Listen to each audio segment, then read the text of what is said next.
Quand Jim est arrivé au bout d'un moment, le grand train de flottage était loin devant nous, derrière le coude. J'ai nagé jusqu'à notre radeau et j'étais sacrément content d'être de nouveau chez nous. Il nous restait plus maintenant qu'à bien faire attention à repérer la ville. Il fallait pas qu'on passe devant sans la voir. Jim, il a dit qu'il était sacrément certain qu'il la verrait. Parce qu'il serait un homme libre au moment qu'il la verrait. Mais que, s'il la ratait, il serait de nouveau dans le pays des esclaves et qu'il pourrait pas essayer de se libérer. De temps en temps, il bondit et s'exclame « La v'là !» Mais c'était pas elle. C'était des feux follets ou des lucioles. Alors il se rasseyait et continuait à regarder comme avant. Jim disait que ça le rendait tout fiévreux et frissonnant d'être aussi près de la liberté. Eh ben, je peux vous dire que ça me rendait tout fiévreux et frissonnant aussi de l'entendre. Parce que j'avais fini par comprendre dans ma tête qu'il était en grande partie libre. Et qui en était responsable? Eh ben, moi. Je pouvais pas sortir ça de ma conscience, d'aucune façon ni d'aucune manière. Ça a fini par me troubler au point que je parvenais plus à me reposer. Je pouvais plus rester tranquille nulle part. J'avais encore jamais bien saisi ce que c'était cette chose que je faisais. Mais maintenant, je comprenais. Et je pouvais pas m'en débarrasser. Et ça me brûlait de plus en plus. J'ai essayé de me faire croire que moi, j'étais pas responsable parce que c'était pas moi qui avait poussé Jim à quitter la dame à qui il appartenait. Mais ça servait à rien. Ma conscience, elle revient toujours et elle me dit « Mais tu savais qu'il s'enfuyait pour être libre. T'aurais pu pagayer jusqu'à la rive et le dire à quelqu'un. » C'était vrai. Il n'y avait pas à tortiller d'aucune façon. C'était là que ça faisait mal.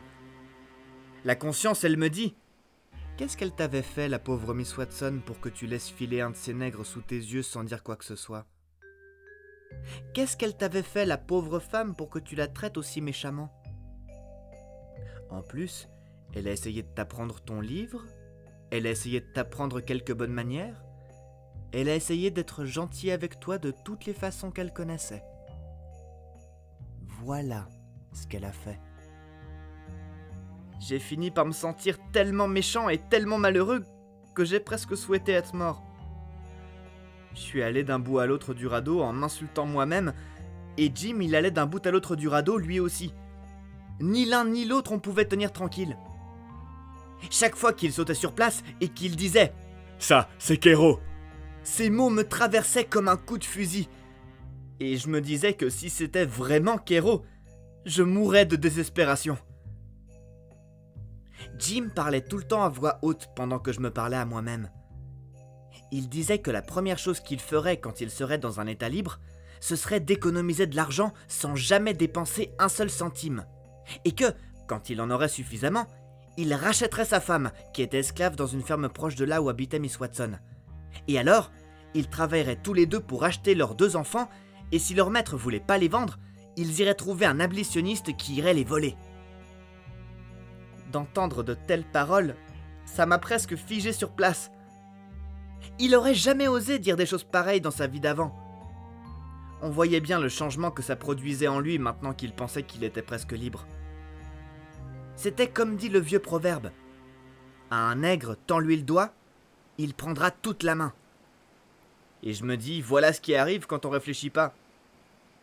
Ce nègre, que j'avais pour ainsi dire aidé à s'enfuir, voilà qu'il disait tout à trac qu'il allait voler ses enfants. Des enfants qui appartenaient à un homme que je connaissais même pas. Un homme qui m'avait jamais fait de mal. J'étais désolé d'entendre Jim dire ça. Je trouvais que ça l'abaissait horriblement. Ma conscience, elle a commencé à gigoter en moi plus brûlante que jamais, et je finis par lui dire « Fiche-moi la paix. C'est pas trop tard. Pas encore. Je vais pagayer jusqu'à la rive à la première lumière et je dirai tout. » Je me suis senti mieux. Aussi léger qu'une plume, tout de suite. Tous mes problèmes étaient résolus. Je me suis mis à chercher attentivement une lumière et j'étais plus ou moins en train de chanter à l'intérieur. Au bout d'un moment, en voilà une. Jim commence à psalmodier. « On est sauvé, Huck. On est sauvé. » Faut bondir, claquer des talons, v'là enfin le bon vieux Kairo. C'est que je le sens dans mes os. Je lui dis, je vais prendre le canoë et aller voir, Jim. C'est peut-être pas ça, tu sais. Il s'est précipité et est allé préparer le canoë, et il a mis son vieux manteau au fond pour que je m'assoie dessus, et il m'a tendu la pagaie. Puis, comme je partais, il me dit, c'est que, bientôt, je m'en vais crier de joie, et je dirai, c'est tout grâce à Huck. Je suis libre, et jamais j'aurais été libre s'il n'y avait pas eu Huck. C'est Huck qui a fait ça. Jim, il va jamais t'oublier, Huck.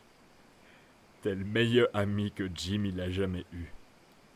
Et t'es le seul ami que le vieux Jim il a maintenant. Et voilà que je m'éloignais, que je me mettais en charrette pour le dénoncer. Mais quand il a dit ça, ça m'a comme qui dirait mis hors d'attaque. J'ai pagayé plus lentement, et puis j'étais pas bien sûr si j'étais content d'être parti ou si je l'étais pas. Quand j'étais à 50 mètres, Jim me dit « Et le voilà, le vrai Huck, le fidèle Huck, le seul gentleman blanc qui a jamais tenu ses promesses avec le vieux Jim. » Eh ben, je me sentais pas bien. Mais je me dis, faut que j'y aille. Je peux pas faire autrement. Et voilà qu'arrive un canot avec 2 hommes dedans et des fusils. Et ils se sont arrêtés et je me suis arrêté. L'un d'eux me dit, c'est quoi là-bas? Un morceau de train de flottage, que je lui réponds. T'en fais partie? Oui, monsieur. Y a des hommes dessus? Un seul, monsieur. C'est qu'il y a 5 nègres qui se sont enfuis cette nuit là-haut, derrière la pointe du coude. Ton homme, il est blanc ou noir? J'ai pas répondu tout de suite. J'ai essayé pendant quelques secondes de trouver le courage de tout sortir, mais j'avais pas le coffre. J'étais pas plus brave qu'un lapin écorché. Quand je vois que je faiblis, j'abandonne. Et je leur dis, il est blanc. Je crois qu'on va aller voir nous-mêmes. J'aimerais bien, que je leur dis, parce que c'est papa qui est là-bas. Et peut-être que vous pourrez m'aider à tirer le radeau sur la rive, là où il y a une lumière.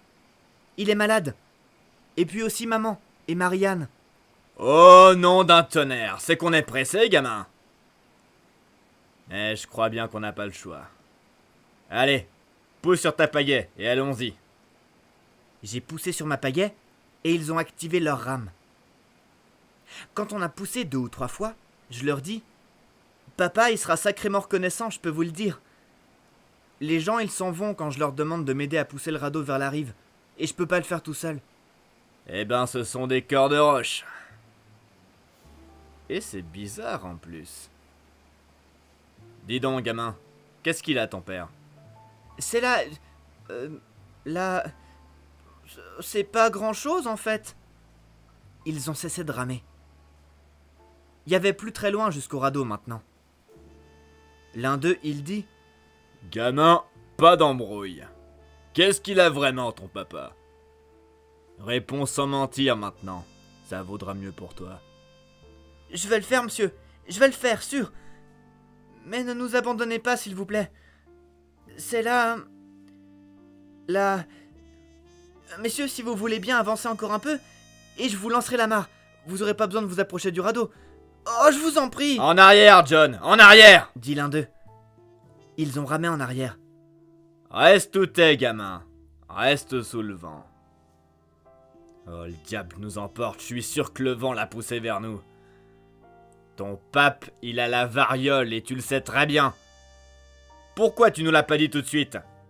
Tu veux passer ça à tout le monde? Eh ben, que je leur dis en bredouillant, je l'ai expliqué à tout le monde avant, et ils sont tous partis et nous ont laissés là. Pauvre bonhomme. C'est vrai que t'as pas tort. On est tout à fait désolé pour toi, mais nous... Oh, et puis merde, on veut pas attraper la variole, tu comprends? Écoute-moi, voilà ce qu'on va faire. Essaye pas d'accoster tout seul, ou tu vas tout casser. Il faut laisser descendre le radeau pendant encore une 20aine de miles. et tu arriveras à une ville sur la rive gauche du fleuve. Ce sera bien après le lever du soleil alors. Et quand tu demanderas de l'aide, tu leur diras que ta famille a été prise de fièvre. Sois pas idiot cette fois-là. Laisse pas les gens deviner ce qui se passe. Nous, on essaye de te faire une gentillesse alors. Tu vas mettre 20 miles entre toi et nous, tu seras un bon garçon. Ça va pas vous aider d'accoster là où tu vois la lumière. C'est qu'un entrepôt de bois. Dis donc, je suppose que ton père est pauvre. Et il faut pas beaucoup d'imagination pour deviner qu'il a pas eu de chance. Tiens, je vais mettre une pièce de 20 $ en or sur cette planchette et tu la prendras quand elle flottera jusqu'à toi. Je me sens un vrai salaud de t'abandonner. Mais ma parole, c'est pas rien que de s'approcher de la variole, tu comprends? Attends, Parker, dit l'autre homme. Voilà une autre pièce de 20 à mettre sur la planchette. Adieu, gamin. Fais comme t'as dit, Mr. Parker, et tu t'en sortiras. C'est vrai, mon garçon. Adieu. Adieu. Si tu vois des nègres en fuite, demande de l'aide, et mets-leur le grappin dessus. Tu pourras te faire un peu d'argent comme ça. Adieu, monsieur. Je laisserai pas un nègre en fuite s'échapper si je peux l'attraper, ça c'est sûr. Ils sont partis. Je suis monté sur le radeau et je me sentais pas bien. Parce que je savais parfaitement que j'avais mal agi. Et je vois que c'est pas la peine que j'essaye d'apprendre à bien agir. Quelqu'un qui commence à mal agir quand il est petit, il a pas le choix. Quand vient le moment décisif, il y a rien pour le soutenir et le pousser dans la bonne direction. Alors il est battu d'avance. Et puis, j'ai réfléchi une minute. Et je me dis, attends, suppose que t'aurais bien agi et que t'aurais dénoncé Jim. Est-ce que tu te sentirais mieux maintenant? Non, je me suis dit, je me sentirais pas mieux. Je serais exactement comme je suis maintenant. Et alors je me dis, à quoi ça sert d'apprendre à bien agir quand c'est compliqué de bien agir et que c'est pas difficile de mal agir? Et que le salaire, il est du pareil au même. J'étais piégé. J'avais pas de réponse à ça. Alors je me suis dit que j'allais pas m'en inquiéter beaucoup plus et qu'après ça, j'allais toujours faire ce qui était le plus pratique sur le moment. Je suis allé dans le wigwam. Jim y était pas. J'ai regardé tout autour. Il était nulle part. J'appelle. Jim? Je suis là, Huck. Ils sont partis. Parle pas si fort. Il était dans l'eau, sous l'aviron de queue. Il y avait que son nez qui dépassait. Je lui ai dit qu'on les voyait plus. Alors, il remonte sur le radeau. Il m'explique. J'ai entendu tout ce qui s'est dit. Et je me glisse dans le fleuve et j'allais nager vers la rive s'ils venaient à bord. Et puis j'allais nager jusqu'au radeau quand ils auraient parti. Mais bon Dieu, comme tu les as blousés, Huck. C'était la plus maligne des ruses. Je te le dis, mon gamin. Je me dis que t'as sauvé le vieux Jim. Le vieux Jim, il va jamais oublier ça, mon trésor. Alors, on a parlé de l'argent. C'était une sacrée augmentation, 20 $ chacun. Jim, il a dit que maintenant, on pouvait prendre une place sur le pont d'un vapeur. Et l'argent nous durerait tout le temps qu'on voudrait dans les états libres. Il a dit que 20 miles de plus, c'était pas bien loin en radeau. Mais il aurait aimé être déjà là-bas. Au lever du jour, on s'est amarré et Jim a fait sacrément attention à bien dissimuler le radeau. Et ensuite, il a travaillé toute la journée à tout mettre en paquet et à tout préparer pour quitter le radeau. Cette nuit-là, vers 10 h, on a aperçu les lumières d'une ville un peu plus loin sur un coude vers la gauche. Je suis parti dans le canoë pour me renseigner. J'ai pas tardé à rencontrer un homme dans un canot sur le fleuve qui posait une palangre. J'ai pagayé jusqu'à lui et je lui demande « Mister, cette ville, c'est Cairo ?» « Cairo ?» Non, tu dois être un bougre d'imbécile. C'est quelle ville, mister? Si tu veux savoir, vas-y donc pour demander. Si tu restes ici à m'ennuyer encore une demi-minute de plus, T'auras droit à quelque chose dont tu veux pas. J'ai pagayé jusqu'au radeau. Jim était horriblement déçu. Mais j'ai dit, t'inquiète pas. Kéro serait la prochaine ville, je me disais.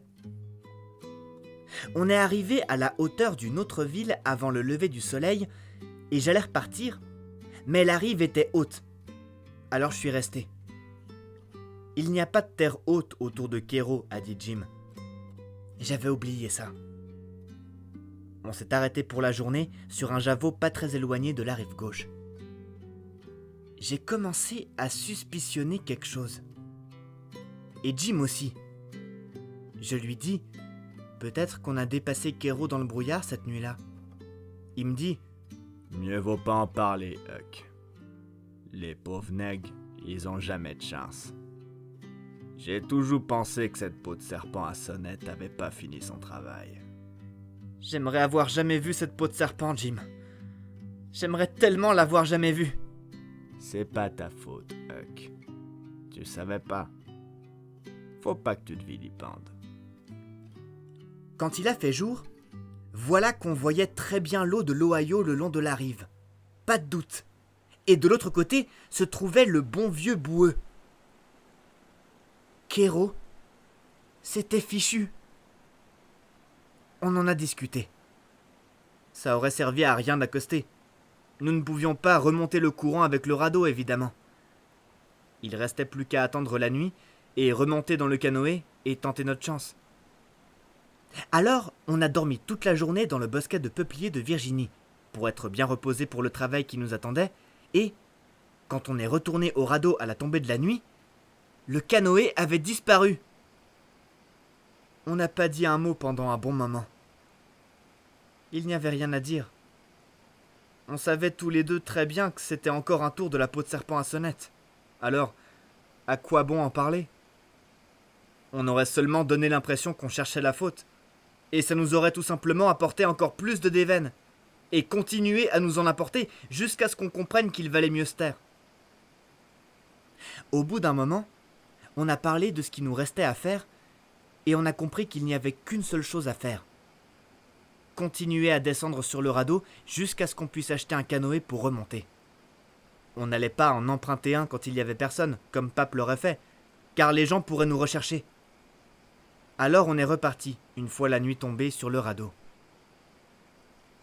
Tous ceux qui croient toujours pas que c'est une idiotie de toucher une peau de serpent après tout ce que cette peau de serpent avait fait contre nous sont bien obligés de le croire maintenant, s'ils continuent à écouter, et voient ce qu'elle a encore fait contre nous. L'endroit où acheter des canoës, c'est à côté des radeaux qui sont amarrés sur la rive.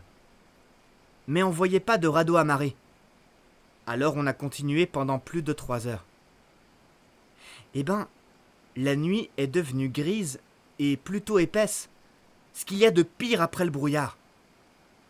On peut pas deviner la forme du fleuve, et puis on voit pas très loin.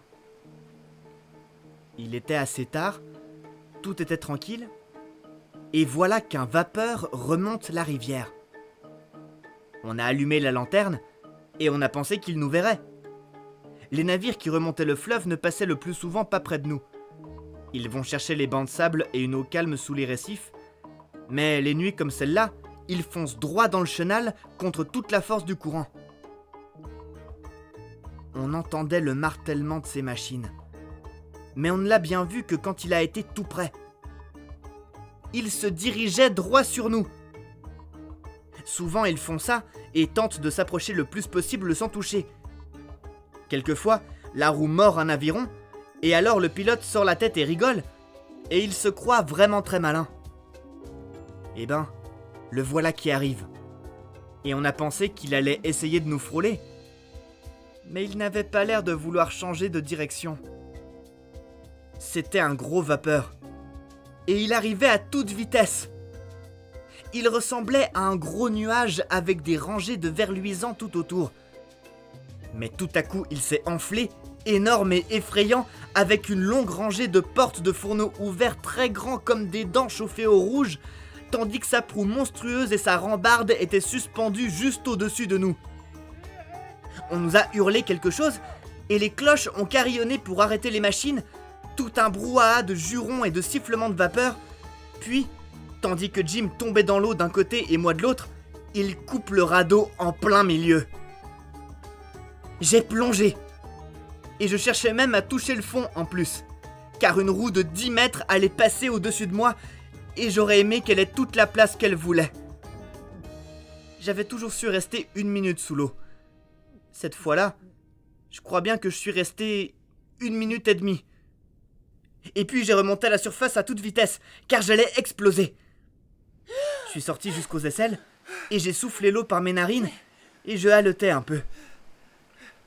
Naturellement, le courant était puissant. Et naturellement, ce vapeur a remis ses machines en marche 10 secondes après les avoir arrêtées, car il s'inquiète jamais beaucoup des occupants de radeau.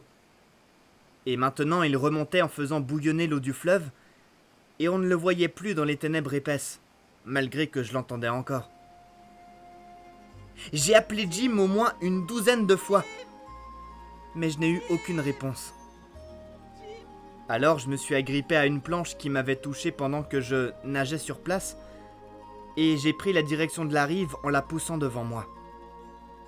Mais j'ai compris que le courant allait vers la rive gauche, ce qui voulait dire que je me trouvais dans une traversée. Alors j'ai changé de direction et je suis allé vers l'autre rive. C'était une de ces longues traversées en biais, sur plus de 2 miles, et il m'a fallu un bon moment avant d'arriver. Je suis sorti sans problème et j'ai grippé sur la rive. Je ne voyais pas bien loin, mais j'ai avancé en tâtonnant pendant un peu plus d'1/4 de mile, et je suis alors tombé sur une maison double en rondin à l'ancienne mode avant même de l'avoir vue. J'allais partir à toute vitesse, mais toute une meute de chiens a surgi et ils se sont tous mis à aboyer. Et je savais qu'il valait mieux que je bouge pas.